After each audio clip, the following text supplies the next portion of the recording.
ఓం సాయిరామ్. సమర్థ సద్గురు సాయినాథ్ మహారాజుకి జై. సాయి భక్తులందరికీ నమస్కారం అండి.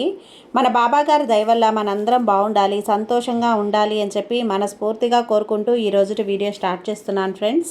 ఇక ఈరోజు వీడియోలో మనం చూడబోయేది ఏంటి అంటే, బిడ్డ ఎవరితోనూ పంచుకోకమ్మా, ఎంతో పుణ్యం చేసుకుంటేనే ఈ వీడియో అనేది నువ్వు చూడగలుగుతున్నావు. ఎవరితోనూ పంచుకోకు. నువ్వు ఊహించని అద్భుతం అనేది నీ ఇంట్లో జరగబోతోంది. ఆ శుభవార్త అనేది నీ ఇంట్లో జరగబోతుంది బిడ్డ. నువ్వు ఆ శుభవార్త విన్నంతనే నువ్వు ఆనందంతో గంతులేస్తావు. మరి ఆ సందేశం ఏంటి? ఆ సందేశం రూపంలో బాబాగారు మనతో ఏం చెప్పబోతున్నారు వినే ముందుగా మన ఛానల్ని ఫస్ట్ టైం చూస్తున్నట్లయితే ప్లీజ్ సబ్స్క్రైబ్ చేసుకోండి ఫ్రెండ్స్. వీడియో నచ్చితే కనుక లైక్ చేసి సపోర్ట్ చేయండి. ఇక వీడియోలోకి వెళ్ళబోయే ముందుగా ఒక్కసారి, ఎక్కడెక్కడో మీరు జ్యోతిష్యం చెప్పించుకొని తృప్తి చెందకుండా, మనశ్శాంతి అనేది లేకుండా, మీ సమస్య అనేది ప్రాబ్లంకి ఆ సొల్యూషన్ అనేది దొరక్క మీరు అసంతృప్తిగా బాధపడుతూ ఉన్నట్లయితే ఒక్కసారి మనకు బాగా తెలిసినటువంటి గురువుగారు శ్రీ షిరిడి సాయిబాబా ఆశీస్సులతో జ్యోతిష్యం చెప్తున్నారు గురూజీ సుబ్రహ్మణ్యం రాజు గారు. Contact number 9908224144. ఈ గురువుగారు నెంబర్ 1 వశీకరణ స్పెషలిస్ట్. మీ యొక్క ప్రతి సమస్యకి కూడా పరిష్కారం అనేది చూపిస్తారు. అన్ని విషయాలను కూడా ఫోన్లో స్వయంగా గురువుగారే మాట్లాడతారు. ప్రేమ, పెళ్లి, భార్యాభర్తల మధ్య సమస్యలు, స్త్రీ మరియు పురుషుల వశీకరణం చేయబడును. చెడు గృహ ప్రయోగాలకు నివారణ చేయబడును. మీ యొక్క ఎటువంటి సమస్యనైనా సరే ఫోన్లోనే 24 గంటల్లో పరిష్కారం అనేది చూపిస్తారు. కాబట్టి నమ్మకంతో గురువుగారిని కాంటాక్ట్ అవ్వండి. మీరు ఎక్కడెక్కడో జ్యోతిష్యం చెప్పించుకొని అసంతృప్తి చెంది ఉంటే ఈ గురువు గారి దగ్గర ఒక్కసారి ఫోన్ చేసి మీ సమస్యకు పరిష్కారం అనేది తెలుసుకున్న తర్వాత మీ మనస్సు ప్రశాంతంగా ఉంటుంది. కాబట్టి నమ్మకంతో కాల్ చేయండి గురువుగారికి. సుబ్రహ్మణ్యం రాజు గారు, నెంబర్ 1 వశీకరణ స్పెషలిస్ట్. Contact number 9908224144. ఇక వీడియోలోకి వచ్చేస్తే, తల్లి జూన్ 4వ తేదీన గురువారం రోజున నిన్ను ఆనందంతో ముంచేటువంటి శుభవార్త నీ బాబా నీ కోసం తీసుకొస్తున్నాడమ్మా. నువ్వు నిరాశతో ఉన్నావు కదా, నువ్వు ఎంతగానో నలిగిపోయి ఉన్నావు. చూస్తుంటే నాకు చాలా జాలిగా ఉంది. ఒక్క విషయం అమ్మా, నువ్వు తప్పకుండా నేను చెప్పేటువంటి ఈ శుభవార్త, ఈ మాటలను నిజమే బాబా అని ఒప్పుకొని తీరాల్సిందే. ఎందుకంటే నిన్ను మార్చేటువంటి వాక్కు నాకు లేదని తెలుసు. నీ జీవితం నీది, నీ నిర్ణయాలు కూడా నీవే. కానీ నీ ఇష్టాలకు నేను ఎప్పుడూ కూడా అడ్డుగా నిలవలేదు. ఎలా ఉంటున్నాను అంటే, నీవు అలాగే ఉన్నావు. ఎవరితో కూడా మాట్లాడాలనిపిస్తే వాళ్ళతో మాట్లాడుకుంటావు. నీ సంతోషమే నాకు కావాలి తల్లి. నేను కూడా అలా చూస్తూ ఉన్నాను కదా. ఒక చిన్న నిజం మాత్రం నీకు చెప్తున్నాను. నిన్ను చూసి సంతోషించేటువంటి హృదయంలో ప్రత్యేకంగా మొదటి హృదయం నాదే. నిన్ను చూసి అందరూ కూడా ఏ క్షణమైనా కానీ నేను మురిసిపోతూ ఉంటాను. నీకు బాధ కలిగితే నేను బాధపడతాను. వారిలో మొదటిగా నేనే ఉంటాను. నా మనసు కూడా చాలా బాధతో ఉంటుంది తల్లి. నిశ్శబ్దంగా బాధపడే వారిలో ఎప్పుడైనా సరే ఒక్కసారి వెనక్కి తిరిగి చూసినప్పుడు నిన్ను నిజంగా పట్టించుకున్న వారు ఎవరైనా ఉన్నారా అని నీకు ఎప్పుడైనా అనిపించిందా? నీ హృదయంపై చెయ్యి వేసుకొని చెప్పు. నిన్ను నిజంగా పట్టించుకున్నటువంటి వారిలో ఈ బాబా ప్రత్యేకంగా ఉన్నాడని చెప్పి నీకు ఎప్పుడు కూడా అనిపించలేదా? తప్పకుండా అనిపించే ఉంటుంది బిడ్డ. ఎందుకంటే ఎన్నోసార్లు నేను నీకు నీ నిర్ణయాలు ఇవి తప్పు అని చెప్పి చాలాసార్లు రుజువు చేశాను కదా.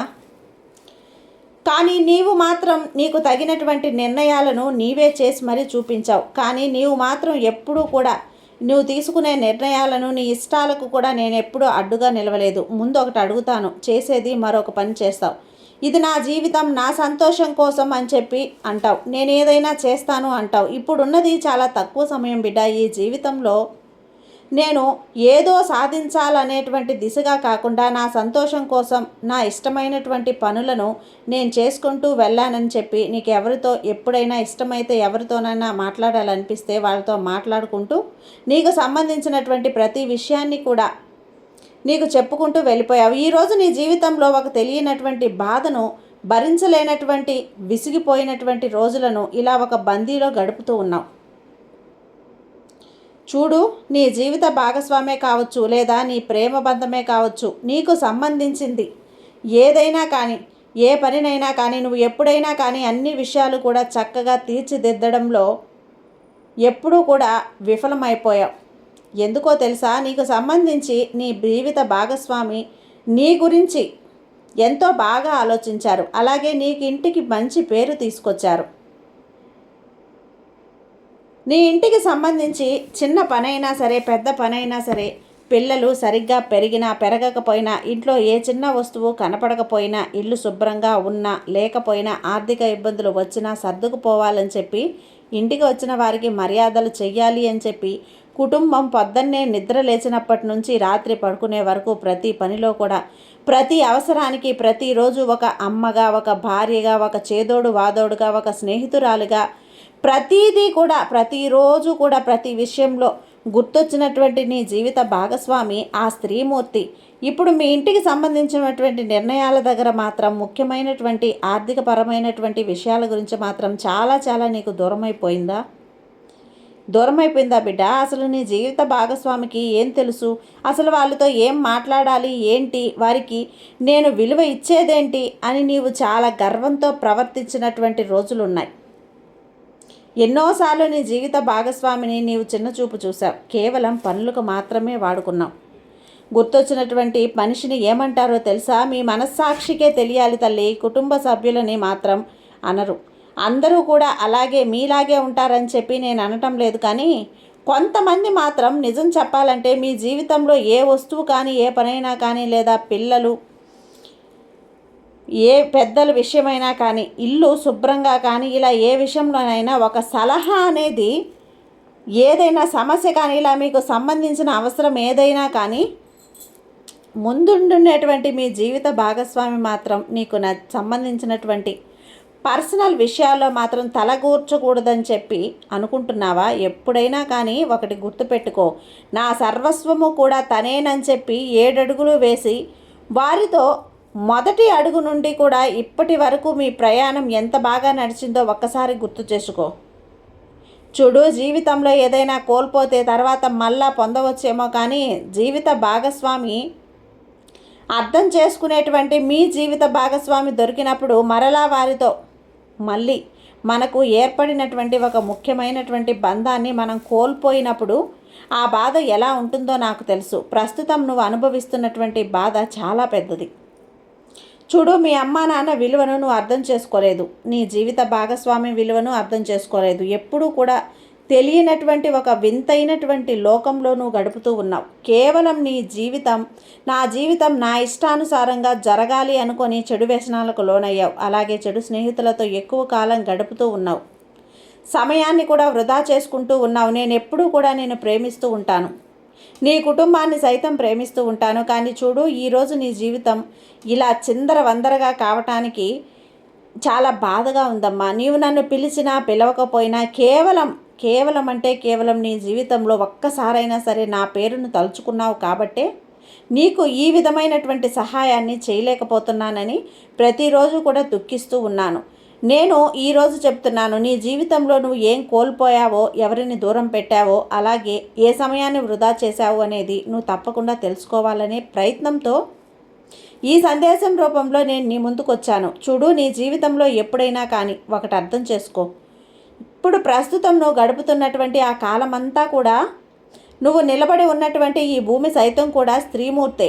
మనం అమ్మ నాన్న అయితే కానీ మనకు అర్థం కాదు, నిజంగా మన తల్లిదండ్రులు మనకు ఎంత భాగ్యం చేశారు అనే విలువ అనేది తెలుసుకోవటానికి ఒక అమ్మగా ప్రతిరోజు కూడా వంట చేసి పెడితే కానీ తెలియదు.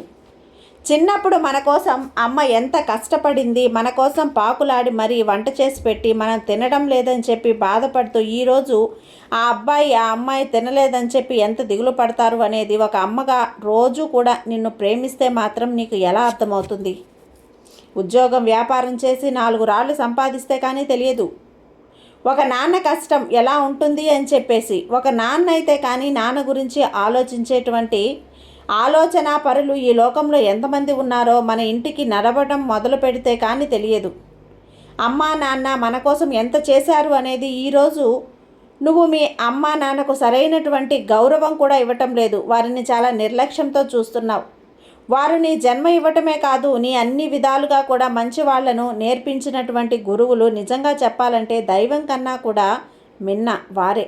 ముందు అమ్మా నాన్నలను గురువులుగా క్షమాపణ వేడుకో. వారికి ఇవ్వాల్సినటువంటి సమయాన్ని, ప్రేమను, అలాగే వారితో గడపవలసినటువంటి జీవితాన్ని సంతోషంగా గడుపు. వారికి ఈ సమయంలో ఈ వయసులో నువ్వు కేవలం ఉన్నటువంటి భరోసా మాత్రమే కావాలి. కానీ నీ నుండి వారికి మనిలో మాణిక్యంలా వారు ఆశించరు. ఇక మరొక విషయం, నీ జీవిత భాగస్వామి తరపున నువ్వు నీ తప్పును ఒప్పుకో. వారిని నీ జీవితంలో తిరిగి మరలా ఆహ్వానించు. మరలా వారిని అర్థం చేసుకో. ప్రయత్నం చేయి తల్లి. నువ్వు వివాహం చేసుకున్నావు కదా, సంసార సాగరం ఎంత లోతుంటుందో అర్థం చేసుకోవటం మాత్రమే నువ్వు విఫలమయ్యావు. అంతేకాని నువ్వు ఎవ్వరినీ కూడా మోసం చేయలేదు. చూడు, ఎప్పుడైనా కానీ నీ యొక్క వైఖరిని మార్చుకో, నీ పద్ధతిని నువ్వు మార్చుకో. పెద్దవాళ్ళం అయిపోయాము, బరువు బాధ్యతలు మోస్తే కానీ తెలియదు కదా చిన్నప్పుడు మనం ఎంత ఆనందంగా ఉన్నాము అనేది. అమ్మ వంటలకు వంకలు పెట్టి నాన్నను సరిదిద్దుకోమని చెప్పి ఎన్ని రకాలుగా ఇబ్బంది పెట్టి ఉంటాం. మరి ఇప్పుడు ఆ తల్లి తండ్రి మన కోసం ఏం చేశారు, ఏమిచ్చారు అని అడగటం భావ్యమా? తల్లిదండ్రులకు మనం ఏమి ఇవ్వకపోయినా వారు సంతోషంగా ఆనందంగా గడిపి మన కోసం వారు చేసినటువంటి త్యాగాలను ఒక్కసారి గుర్తు తెచ్చుకుంటే చాలు. అదే వారికి ఇచ్చినటువంటి గొప్ప. అంటే ఆ త్యాగాలను నువ్వు ఇచ్చినటువంటి గురుదక్షిణగా లేదా తల్లిదండ్రుల యొక్క రుణం తీర్చుకోవటం, ఇలా ఏ పేరుతో నువ్వు అనుకుంటే అలా వారిని సవ్యంగా ఆనందంగా వారితో సంతోషంగా జీవించు. ఏ పేరుతో నువ్వు అనుకుంటే ఆ పేరుని వాళ్ళని ఆనందంగా వారితో ఉన్నన్ని రోజులు కూడా గడపడానికి ప్రయత్నించు. ఇక మరొక మాట, మనసులు కలవనటువంటి దాంపత్యం, ఆప్యాయత లేనటువంటి కన్నవారు, మంచి చెడు పట్టించుకోనటువంటి తోబుట్టువులు ఉన్నా వ్యర్థమే తల్లి. లేనటువంటి స్నేహం, కన్నవారి కష్టం విలువ తెలియనటువంటి సంతానం, అనుబంధం లేనటువంటి బంధువులు, ఆరోగ్యమే లేనటువంటి ఐశ్వర్యం, అలాగే అవసరానికి పనికిరానటువంటి ఒక పలుకుబడి, శ్రద్ధ లేనటువంటి భక్తి, సంస్కారం లేనటువంటి విద్వత్తు విలువ, ఈ జీవితం ఇవన్నీ కూడా ఉన్నా వ్యర్థమే. దాని బదులుగా మనశ్శాంతిగా, ఆనందంగా, సంతృప్తిగా, చాలా చాలా నిజాయితీగా, మనకు మనమే తోడుగా, భవబంధాలకు దూరంగా ఉండటం మంచిది. కానీ నీకు నేను చెప్తున్నాను, ఇంకేమీ కూడా లేకపోవటం అనేది నేను ఈరోజు చూడలేను. చాలా చక్కగా ఇద్దరి మనసులు కూడా కలిసినటువంటి చూడచక్కని జంట, ఆప్యాయతతో, అనురాగాలతో, నీ ఇంట సంతోషంతో నువ్వు ఎప్పుడూ కూడా క్షేమంగా ఉండాలని కోరుకునేటువంటి తల్లిదండ్రులు. నిజంగా నువ్వు ఎంత గొప్ప అదృష్టవంతుడివో అలాగే నీ తోబుట్టువులు సైతం నీ మంచి చెడు కోరుకునేవారు గొప్ప స్నేహితులు. అలాగే ఏ చుట్టూ ఉన్నవారు కూడా నీ చుట్టూ శ్రేయోభిలాషులకు కూడా ఎప్పుడు కూడా మంచి జరగాలని కోరుకుంటున్నారు. ఇక నువ్వే నీ కన్నవారి కష్టం విలువ తెలియక వారిని చాలా రోజులుగా నిర్లక్ష్యం చేస్తున్నావు. కాబట్టి కొంచెం నిన్ను నేను ఏమీ కూడా, నా మాటలు నీకు కొంచెం కష్టంగా అనిపించవచ్చేమో, కానీ నీకు నిజాన్ని అలాగే నీ కళ్ళు తెరిపించడానికి ఒక చిన్న సందేశాన్ని ఈరోజు నువ్వు వినాలనే తపనతో నీ ముందుకు ఈ సందేశాన్ని తీసుకొచ్చాను. ఎప్పుడైనా కానీ గుర్తుపెట్టుకో, మనం ఏదైనా కానీ కోల్పోయిన తర్వాత బాధపడేదానికంటే ఉన్నప్పుడే వారిని అర్థం చేసుకోవటం చాలా మంచిది. ఇక జీవిత భాగస్వామిని పక్కన పెట్టు. నీ అహంకారాన్ని గెలిపించుకున్నావు. దీనివల్ల నీకు ఏమొచ్చింది? ప్రేమించడం బదులు పెత్తనం సాగించాలని చెప్పి అనుకున్నావు. అమాయకంగా ఉన్నారని చెప్పి సులభంగా అదుపులో ఉంచుకోవాలనుకున్నావు. నీ నోటి మెతక నీ నోటికి వచ్చినట్లు మాట్లాడి వేధించావు. ఇప్పుడు పడుతున్నావు కదా, అలా చెప్పి అవమానకరంగా ప్రవర్తించావు. అర్థం చేసుకోకుండా అన్నింటినీ తప్పొప్పులు వెతుకుతూ వచ్చావు. కానీ ఈరోజు చాలా ఎక్కువగా కుమిలిపోతూ ఉన్నావు. అలాగే నీ నిర్ణయాలు నువ్వే ఒక్కడవే తీసుకోవటం మొదలుపెట్టావు. ఇదంతా కూడా ఏమైందో తెలుసా? నీ చేత్తో నీ కళ్ళ నువ్వే పొడుచుకున్నట్లు వాడివయ్యావు. నువ్వు గెలిచావని చెప్పి అనుకుంటున్నావు, అహం చల్లారింది అనుకున్నావు, కానీ కుటుంబంగా అశాంతే మిగిలింది. వివాహం చేసుకున్నటువంటి పరమార్థం ఏంటో తెలుసా? అన్యోన్యమైనటువంటి కాపరం సమాధైపోయింది. ఎందుకంటే ఎంత అమాయకులైనా కానీ మనసు నొప్పించి ఎప్పుడూ కూడా గెలవకూడదు. మనసును ఆనందంగా ఉంచి మాత్రమే గెలవాలి. కాబట్టి ఎవరికైనా మనసు ఉంటుంది. ఆ మనసుని నొప్పించి ఎప్పుడూ కూడా గెలవాలని చెప్పి ప్రయత్నించకూడదు. ఈరోజు నువ్వు చేసింది అదే. నాకు నీలో ఈ విషయం అస్సలు నచ్చలేదు. నీ ప్రవర్తన ఇప్పటికైనా కానీ మార్చుకోమని చెప్పి చెప్తున్నాను. అయినా నువ్వు చాలా పశ్చాత్తాపంతో ఉన్నావని నేను అర్థం చేసుకున్నాను. కాబట్టి రేపటి రోజున నీకు వచ్చినటువంటి శుభవార్త నిన్ను, నీ మనసును ఆనందింపపరిచేస్తుందని ఎందుకన్నానో తెలుసా? ఇప్పుడైనా ఈ సందేశాన్ని విని నీ మనసును మార్చుకొని నీ తల్లిదండ్రులతో, నీ జీవిత భాగస్వామితో ఆనందంగా నీవు సంతోషంగా కాలాన్ని గడపడానికి కొత్త జీవితాన్ని ఈ రోజు నుండే మొదలు పెట్టడానికి సిద్ధమవుతావని చెప్పి ఈ చిన్న ప్రయత్నం. ఏ ఇంట్లో పుడతారో తెలియదు, అలాగే ఎవరికి పుడతావనేది కూడా తెలియదు. ఏ నిమిషం ఈ భూమి మీద నుంచి విడిచిపెట్టి వెళ్ళిపోతామో కూడా తెలియదు. అది మన చేతిలో ఉండదు కూడా. మనం చేయగలిగింది ఏంది? మనిషిని ప్రేమించే ఒక గొప్ప పేరు తెచ్చుకున్నటువంటి ప్రయత్నం చేస్తే మన కడుపున ఎవరు పుడతారో మన చేతుల్లో ఉండదు. మనం చేయగలిగింది పుట్టిన వారిని ఉన్నతంలో ప్రయోజకులుగా పెంచడం, వారిని ప్రేమించడం. పూర్తిగా కాకపోయినా కొద్దో గొప్ప స్నేహితులను మీ జీవిత భాగస్వామిని ఎంచుకున్నటువంటి అవకాశం మీ చేతుల్లోనే ఉంటుంది కదా. మరి మీ యొక్క తలరాతను, అంతేకాదు మీ యొక్క కర్మ సిద్ధాంతాన్ని ఏదైనా సరే ఎవ్వరు కూడా మార్చలేరు. మీ చేతుల్లో లేని దాని గురించి ఎక్కువగా ఆలోచించకుండా చేతనైన దాని మీద దృష్టి నిలిపి వీలైన మధురానుభూతులు, జ్ఞాపకాలు, ఆనందకరమైనటువంటి రోజులను గడిపి తృప్తిగా మీ జీవితం నుంచి విరామం తీసుకుంటే ఎంత బాగుంటుంది చెప్పు. అలా కాకుండా లేని వాటి కోసం ప్రయాసపడుతూ ఉన్న బంధాలను నిర్లక్ష్యం చేస్తూ మన జీవితంలో మనం ఏం కోల్పోతున్నాం అన్నది తెలుసుకోకుండా విచక్షణ రహితంగా ప్రవర్తించడమే నేటి సమాజంలో జరుగుతున్నటువంటి ఒక దీనమైనటువంటి దుస్థితి. మరి ఈరోజు నా బిడ్డగా నీ జీవితంలో నువ్వు సంతోషంగా ఉండాలనేదే ఒక మంచి మార్పుని నేను నీలో చూడాలని కోరుకుంటున్నాను. ఏదైనా సరే నీ బాబా చెప్పేది మీ మంచి కోసమే కదా అని చెప్పి మీరు అనుకొని ఈ సందేశాన్ని విని సంతోషంగా ఉండాలనేదే నీ బాబా కోరిక. మీ బాబా మీద నమ్మకంతో ఉండమ్మా, నీకంతా కూడా మంచి జరుగుతుంది. నీ సాయి నీకు తోడుగా ఉన్నంత వరకు నీకు భయం ఎందుకు చెప్పు. సర్వే జన సుఖినో భవంతు. జై సాయిరామ్.